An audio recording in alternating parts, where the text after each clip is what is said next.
All right. Hi, everybody. So yeah, I'm Jen Ellis. I'm going to invite my panelists up to join me, who are all hopefully in this room. And then I think we'll sit and we'll get going. We'll keep it informal and chatty, the way that I like.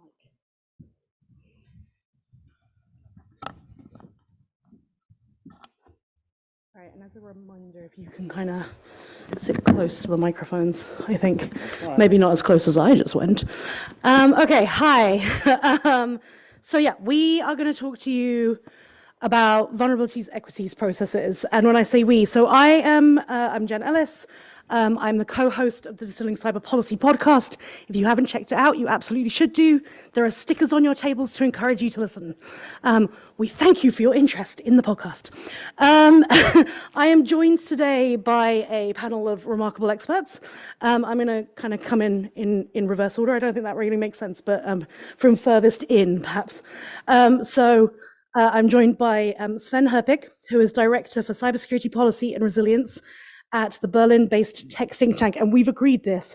I'm going to save everybody from laughing at me over my terrible pronunciation by just saying SNV and not trying to go further. I'm told that soon they're going to be changing their names to Interface, and now we know why. Next to Sven is Bernard Montel, who's the EMEA Technical Director and Security Strategist at Tenable, a member of the Center for Cybersecurity Policy and Law. And then right next to me is Hilke Bontius, Head of Operations at the National Cybersecurity Center in the Netherlands. Thank you very much for joining us. So before we get started, those of you who have already had a little flick through the roadmap, which I encourage you to do if you've not, might be wondering what this VEP nonsense is. So it's in the book, and it's number 11, so it's sort of towards the end of the list. Obviously, they saved the best towards the last. And one thing I wanted to note quickly is that there's a little bit of confusion on terminology here, right? People use different phrases. So we use VEP or VEP to mean vulnerabilities, equities, processes, and we're going to explain what that means. But some other people might say government disclosure decision process, GDDP. Some other people might say government vulnerability disclosure, GVD. As you guys, as many of you work in or around government, you're very familiar with the alphabet soup that we all like every day in our acronyms. There is lots here. What we're going to use on the panel today is we're going to use VEP or VEP, just to keep it kind of clean, and we're going to explain what that means. So Sven, over to you. Thank you. So I have the easy task now. Right, absolutely. When it switch it on, or is it on? Okay, cool. I have the easy task to explain to you this very complicated process, so bear with me, and your next half hour is eyes on me. So ideally, and I say ideally, not lightly. So ideally, WEP is a whole of government approach, so you have to work together across agencies, okay, on how to assess and manage vulnerabilities that are apparently unknown to the respective vendor or open source maintainer, as those responsible for the software or hardware don't know that this vulnerability exists, or the government suspects them not to know that it exists. And the goal of that process of the web is to improve national security at large, easy. But factoring in different equities, that comes in, such as intelligence, military, law enforcement, national cybersecurity, commerce, and others. So it's no feed. So what do these assessments look like? Like, how do I assess a zero-day vulnerability and not known vulnerability to the vendor or open source maintainer on its equities? We look at the severity of the vulnerability. There's a fairly good process in place of how to do that. How easy is it to exploit that vulnerability? Does it need to be changed with other vulnerabilities? The probability of an adversary also having found it. So if we think we are the only ones, it's nice, we might use it, we might exploit it to achieve some intelligence operations goals or something else. But the equation changes if our adversaries or our allies also know about that vulnerability, of course. Of course, it also changes the equation of what our government systems are potentially affected, or our critical infrastructure. So where do we use that software or hardware where we found the vulnerability in? How likely is it that the vendor or maintainer can actually provide a patch for it? I mean, what use is it if we give it to the vendor and the vendor can't patch it? Look at you, machine learning. You need to be retrained. We cannot just be patched, right? It's not that easy sometimes. And then issues such as, also discussed earlier today already, end of life, required hardware changes. So if it's a vulnerability that you can only change if you change the hardware, changes the equation of what you do with it. Open source maintainers and all that kind of stuff. So this assessment either leads to government-facilitated, coordinated vulnerability disclosure. Basically, it's the government giving that vulnerability to the vendor, such as Microsoft or the maintainer of an open source software, and working with them on a patch, discussing it. It can be a full disclosure, like, wow, we know this vulnerability is there. We can't do anything about it. There's no one to fix it anymore. So we just publish it on the internet and say, like, well, if you use that, do whatever you must, but there's vulnerability, we can't patch it anymore. Maybe you can disable macros or whatever. There's mitigations that you can do, right? Temporary retention, that's the thing that's mostly discussed. So, hey, we're going to keep quiet about that vulnerability for X days because our military or intelligence or law enforcement want to exploit that vulnerability or have the opportunity to exploit that vulnerability against the target for their own goals, such as intelligence collection or pre-positioning or whatnot. Or, of course, if you're feeling very generous, and the software is end of life, the vendor doesn't exist anymore, the open source maintainer went in front of the bus, the so-called bus factor, how many people can get run over by the bus and the software still gets patches. Then government might procure services from another company to create a patch for that software. For example, if it's in critical infrastructure and you can't do anything else about it. So the web policy was spearheaded by the US government, thanks for that. And countries such as the UK, Australia, and the Netherlands adopted their own versions and also, thank you guys, published parts of it on the internet so people than me can read it actually. My own government, the German government, has been working on it since 2017, and I'm happy to report we have not implemented it yet, so we can still improve it before it's too late. Much of it, though, is shrouded in secrecy, so we only know parts of it and parts of the countries that are doing it. And we try to breach that barrier. We published a 2018 report, which is not in your leaflet, unfortunately, which is a state agnostic blueprint for how you can do it, or at least read up on it and know a bit more about it, how you can do it. So maybe the last thing about it is, what have we seen that didn't go well, or that you need to pay special attention with when you want to create, implement, run a vulnerability acquisition process? What do you do with vulnerabilities procured through hardware or software? Like if you go to our Israeli friends of Celebrite and tell them, I want to buy your device because you can open my iPhone, for law enforcement reasons, you are exploiting a vulnerability. Maybe our government officials who are using secured iPhones actually would be better protected if we extract that vulnerability and give it to Apple to patch. What do we do with it, right? We signed an NDA, we can't do it, but anyway, we have to discuss it. Exclusion of certain government agencies. Like, oh no, I'm the intelligence agency, I don't want to be part of it, I want to keep my vulnerabilities for myself. No, it doesn't work like that. If one agency is out, then it doesn't work anymore. It's the whole of government for a reason. Vulnerability shared by our partners mainly counts for the 5 eyes. Here's a vulnerability because you're looking for one in one software, but don't disclose it.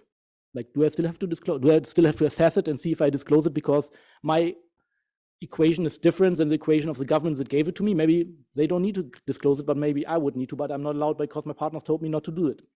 You're undermining the trust of the National Cybersecurity Agency. If they're part of it and your National Cybersecurity Agency knows about vulnerabilities, but they are not disclosing it to the vendor, what does it do to the reputation? Do security researchers still go to the government National Cybersecurity Agency and say, hey, here's a vulnerability, please help me disclose it?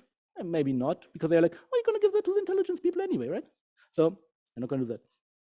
And of course, let's summarize it as that. GDPR, or WEB as we call it here on the panel, is a highly specialized, expertise intense policy process covering a fraction of cybersecurity threats, zero-day vulnerabilities, which is, the process is difficult to get right and most probably devastating if you get it wrong. That sounds very motivating, I know, but point is, if you get it right, it will be a vital contribution to national security. So I urge you to take at least a look at the pages here in the leaflet and listen to us to the end, because I think it's worthwhile. Thank you. That's great. Bernard, maybe you could help us understand, I mean, from an industry perspective, why is this important? Why do we encourage this level of disclosure? Number one, because I think on the private sector, we have a policy or process, if you want, that exists today. I mean, the process is not shared by everyone, but at least the way we work is really the fact that when researchers are finding vulnerabilities, number one, they contact the vendor, so we have a process. Number two, there is a certain amount of time, so it depends on the researchers, depends on the organizations, but we have a certain amount of time when we leave the vendors to try to do their best to patch it and fix it. And number two, obviously, when the time is over, we have to disclaim it, because it's important that when that vulnerability is known, we are observing one stuff that has been very well described is the level of exploitation, and that is super important. You know, we not are fixing our eyes only on the criticity of the vulnerability, technically speaking, but also looking after if that one known, by the way, then in this case, not already published, but known, is exploited. And those are the three elements we are looking after. So yes, we have a process, and I think it's important to highlight the fact that that exists. And one of the key words of that process is collaboration. So in our industry, the vulnerability management industry, we have a lot of people here around the table that knows how to do it today. And that is something which is super important, because if we are talking about policy or process, this is something which is one of the best practice we are applying today in the private sector. Thank you. And Sven mentioned, hey, when you do this right, it is a sort of major part of the of your national security program.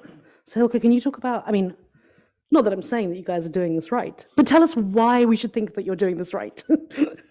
Well, just in one sentence, because making vulnerabilities public in a coordinated fashion, I should add, is key for everyone, companies, end users, to take appropriate measures to mitigate the vulnerability. That's the main reason, because vulnerabilities are key to any attack and any threat in the current landscape. And just maybe a small thing about the NCCNL. We've been working on, and personally as well, on coordinated vulnerability disclosure for some years now. And I would also like to mention that NCC is a civil organization. So, and why is that important to mention? Because people reporting vulnerabilities to us have to know with what purpose they do it, and have to trust us. Trust is key for reporters reporting to us, but also companies and organizations working with us. So they have to know if they report it to us, the only thing we do with the vulnerabilities is increasing cyber resilience. And that means disclosing in a coordinated manner. So giving the vendors a chance to appropriately fix it, and giving other organizations a chance to mitigate the vulnerabilities in a coordinated fashion. Great, thank you. In the CRA session this morning, Florian gave us a much appreciated plug for this session. I think partly because of his love for Article 11 in the CRA.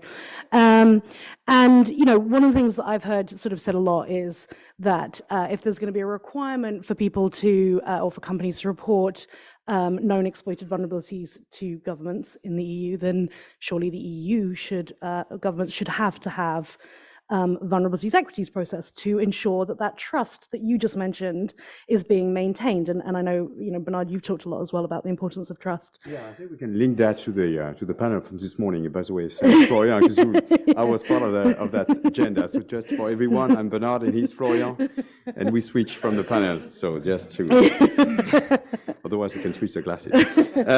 So yeah, I mean, we mentioned a couple of values or principles, if you want, in this specific domain. We talked about collaboration and trust, and I think the third one is clearly transparency. Yeah. So when we have in place, now it's done. We will have that disclosure and reporting of vulnerabilities, which means if we want to have the full trust, we should be able to know about what will be done with those vulnerabilities, not about, obviously, what you just mentioned, in fact, they will be used in a way or another, whatever. That's not really our core purpose here, but at least we know that it should be or will be shared sooner or later. We talked about that yesterday. We own a responsibility. We have a collective responsibility of mitigating the risk when there is a known vulnerabilities or a vulnerability which is in the hands of the researchers. whether they are part of a government or part of private sector. That is a responsibility. And if we don't share it, we also have another responsibility, because then in this case of exploitation, that we know something that could help more people, we don't share it. So we have a part of responsibility as well. One of the things that I've heard said in response to the CRA point is, if you're only reporting vulnerabilities that you know are being exploited, what's the danger there for governments having that information? Like, you already know it's being exploited. Do you think that's a reasonable pushback, or do you think there's still some element of danger? And this is to all. I mean, please all jump in, because I know you're all knowledgeable on these topics, and so. I'm curious because the web was actually designed to assess and manage vulnerabilities which are not known, or which we assume are not known. Zero days, And right. I think Ari is much more an expert on this than as I am. But for me, it doesn't fit into the regular web setup. So you would need to extend the web setup. But if you look at criteria that we look at when we assess such a vulnerability, one is several are predetermined by, well, it's actively exploited, like the outcome that we will say, oh, it's actively exploited, but yeah, let's not share information or do mitigation sharing. Let's also exploit them. Should be none. I mean, it should not happen. So I'm really wondering if the web is the right way, or how we can change it and adapt it to actually do something useful here. But to the second point, that your question, well, just because it's actively exploited doesn't mean every government knows about it, right? So you just help more governments to also, actively exploit it, or in the best case, help your company's infrastructure and everything, government agency to be protected against it. I think that's the main point. But if that's the main point, then it's even less likely that we should just sit down and say, okay, let's also exploit that, and let's not give it to our critical infrastructure providers who's ever using the software. I think the entire CIA provision is interesting. The point you mentioned is actually the risk involved, basically. So it's not only is it actively exploited, but it's the likelihood of it being actively exploited soon. So that's the biggest criteria. If it's a small leak somewhere in the back, it's the time needed to disclose could be longer. But it's actually, is it likely to be exploited, and also what is the damage being done? If it's a commonly used product, then the damage might be a lot bigger than a small product. So that should be taken into account, the risk, which is always damage versus the chance, likelihood of exploitation. Well, you could also look at it from the point of, basically the process helps you to tip off law enforcement agencies that the vulnerabilities they're exploiting have been caught by the vendor as being exploited, and they should move faster with whatever they're doing right now, because soon it will be fixed. So the CIA provision for me reads much more like supporting conventional national security, such as law enforcement intelligence, rather than providing additional value to cybersecurity, if you look at it in that light. But I'm sure I'm reading it wrong, but it's one way to read it, at least. Somehow I don't believe you really think that's weird.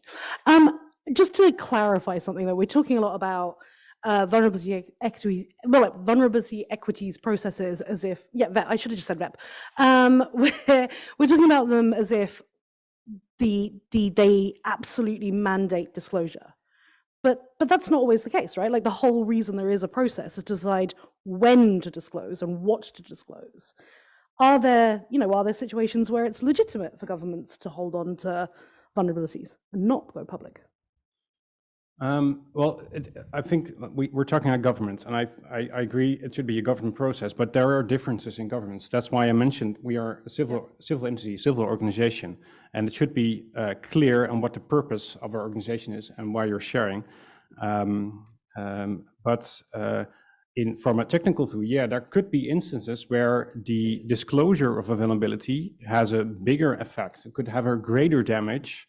But that's only from a technical point of view, not from an abuse point of view or use point of view.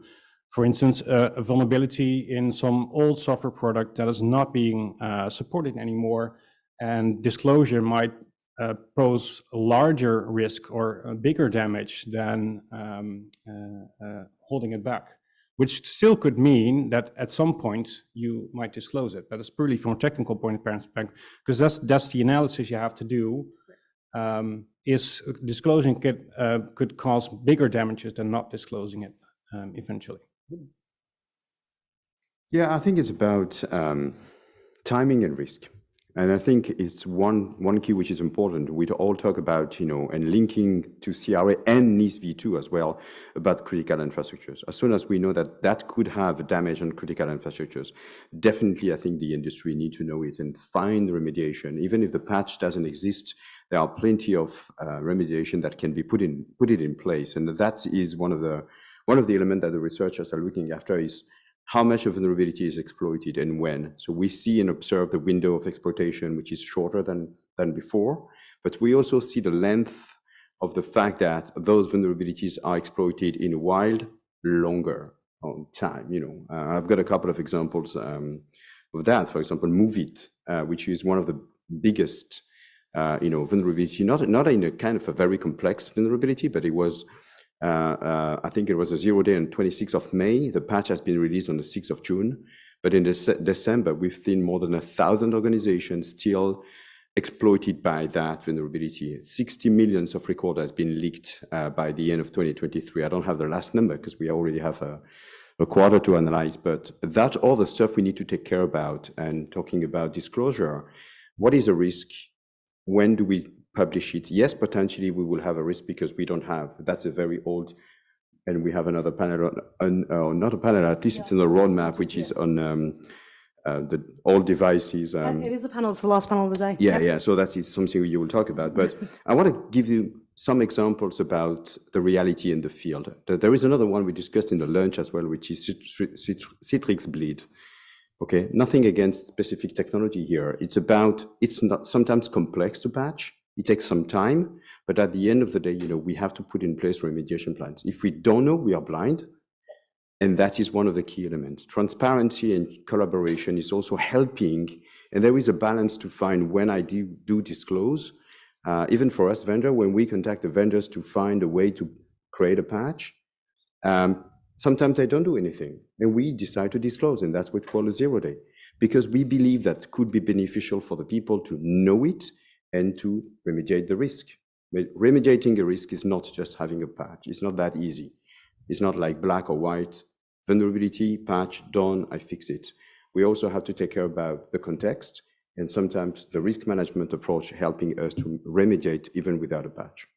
Is vendor response a component on which a VEP should be based?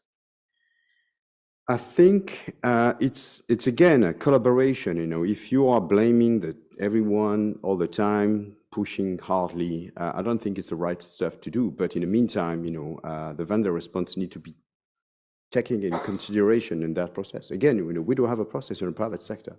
So without process, that means that we don't have the trust. I think the answer to the question is no. You will always at some point do something when it comes to disclosure. But the point is here, it's not about public disclosure. The disclosure in the process means you disclose to whoever can actually fix it. So basically, after the web is done and you move it to the disclosure phase, you move it to your coordinated vulnerability disclosure process in the government, and they get to decide what to do with it. Mainly to the vendor. If there's no vendor, then you can full disclose, because if you can't do anything, at least you can make people aware or not. You look at end of life. Can I provide a patch? Can I have mitigation methods? Can I hire a company that provides an open source patch that helps other companies that have it out there? The disclosure here just means you move it to the coordinated vulnerability disclosure of your government. So at the end, how many months it might take, it will always lie within the National Cybersecurity Agency in the CVD department, and they will decide what's best for securing against this vulnerability. What happens on the way there is the web, but this is the end point. Yep. So that's a disclosure does not necessarily equal publishing is a great point. Okay, so because I'm a shameless shill, I'm going to go back to our trusty roadmap and look at what the actual words say.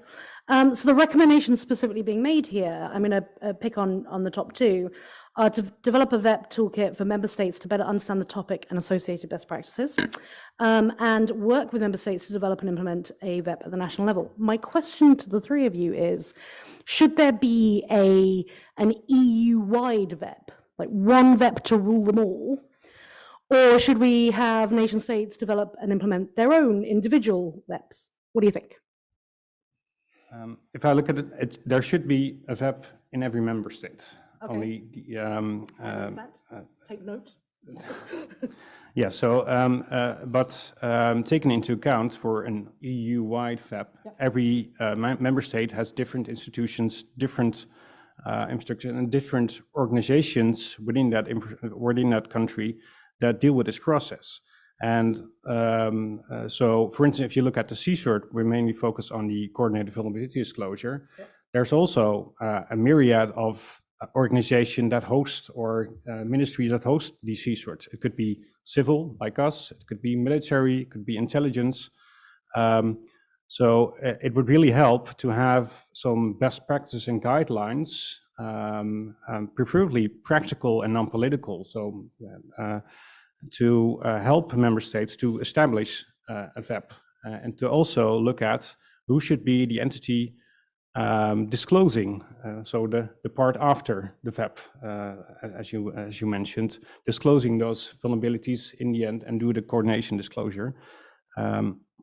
But yeah, a best practice and where you should put these kind of practice in your government, which makes it clear what the purpose of the practice is, instead of making it sometimes maybe dubious in what part of government this takes place.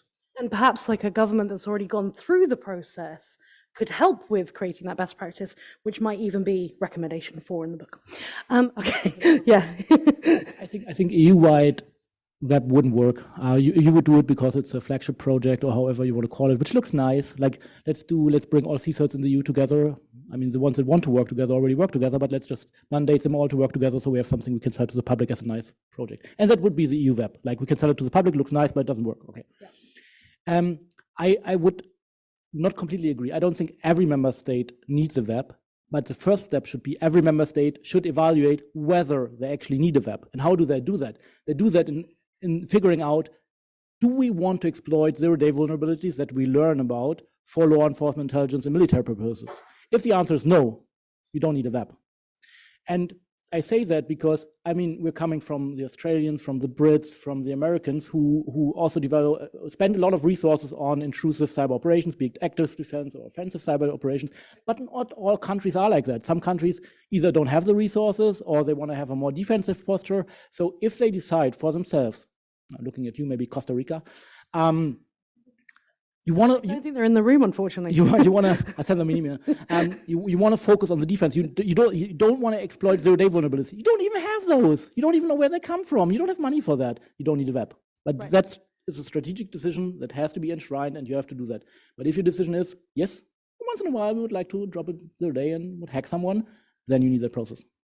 So I'm just going to probe on this, and then I'm going to come to you. So I'm a government, and I don't have the resources or the capability to launch offensive campaigns, but I might still have receipt of vulnerabilities. They might be reported to me in some way. Do I not need to have some sort of process then for what happens after that? So that's what the coordinated vulnerability disclosure process is. So give it to your national cybersecurity this is good because I agency want to clarify the distinction between a CVD and a VEP. Do you want to just expand on that slightly? Well, if you get zero-day vulnerabilities and you don't want to, under any case, exploit them because you just want to use it for defensive purposes, you give it to your national cybersecurity agency, and they have normally, or they should have, a process in place how they approach the vendor or the maintainer of open source packages and tell them, hey, here's a vulnerability, please fix that. They will get talking, they will discuss mitigation methods. The company will tell the government agency, like, how long will it take to provide a patch, what it means, everything. That's why it's coordinated. It also is coordinated because people, like security researchers within the countries, can approach the cybersecurity agency and say, hey, I found something that's not nice, can you take care of it because I don't want to deal with that company?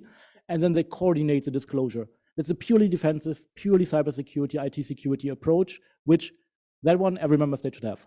Okay, so what we're saying is that basically we would always encourage every government to have a process for coordinated vulnerability disclosure.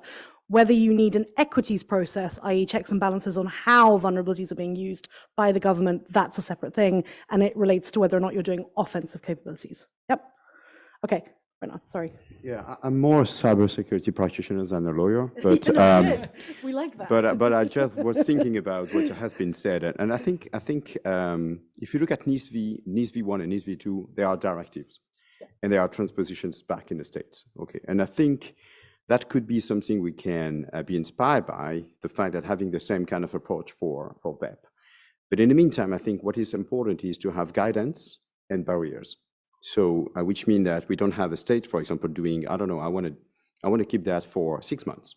And another one is my SLA is 60 days. Okay, so that is, I think, something that potentially the EU can help on putting the guidance. That doesn't mean that everyone should follow exactly the same rules, because at the end of the day, potentially, as you said, some small states doesn't have the capacity, and some other big one have already in place some VEP. So I think there is that kind of harmonization, because I think it's one of the terms that we are using a lot today, could be helping. It doesn't mean that we have to have one size for everyone. Thank you. So I think we have just a little over 5 minutes left. And I'm wondering if we have questions in the room. I see Inez with a microphone. Hi, Taylor Roberts with Intel Corporation. Mine will probably be a pretty straightforward question. So given the requirement through CRA to disseminate some vulnerability information through ANISA once it has been received, despite of the fact whether or not you make the choice not to have a vulnerability equities process because you do not have any intention of using these capabilities offensively, do you not need to have some sort of statement that says, in order to promote that trust and transparency, that we do not intend to use these vulnerabilities in an offensive manner? Because otherwise, the automatic assumption might be, well, they're just not saying how they're using them, but they actually are. Well, I guess that's the reason why CSIRTs and national CSIRTs should have a role, because they should be focused, and I think that should remain the main focus of CSIRT in furthering the cyber resilience of their member state or the EU as a whole. So it should be clear that if a CSIRT has a role in that, for instance, in the CVD process, it's solely being used to increase the resilience and not for other purposes. I don't think what you need is statements. I think what you need is transparency. You need transparency guidelines of what zero-day vulnerabilities were reported, when, what did you do with it, how did you decide on it, and all of that. We don't have that for any country. So all the process that we see in every intention and every statement that we do is nice to have, but at the end of the day, we need actually facts of what has been done with it, and based on that, you can decide what's the next step and if you want a trusted government or not.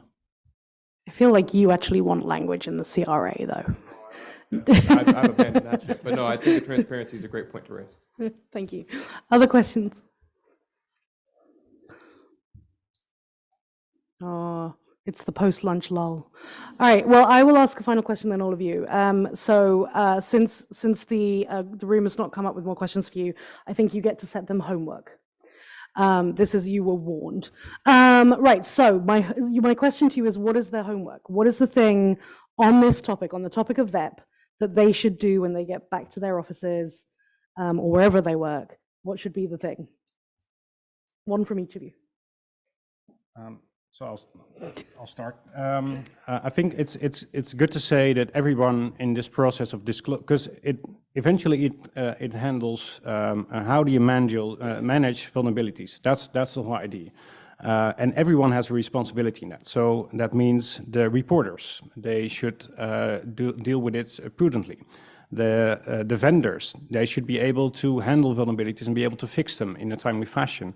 You have the end users and end organization that should also be able to patch them or take other mitigating measures accordingly.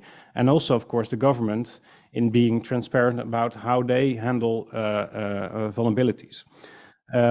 And also it should be somewhat clear, and that's getting a topic, on what your stance is and how you handle these vulnerabilities. For, I would say, almost each of these entities, maybe for research a bit different, but for vendors, for governments, to be transparent and how do you process the vulnerabilities and with what purpose you do it. And that eventually gains trust in being able to have these vulnerabilities reported, but also to effectively mitigate them. So it's my homework, I mean, or? No, it's homework you're setting for all of them. Yeah, okay. Yeah. So I think it's important to share what I would call vulnerability intelligence, which is really understand about the impact of an existing vulnerability. Not all of them are the same. Not all of them have the same value, even if those are technically very high from what we used to call a CVSS standpoint, which is the capacity technically to be exploited.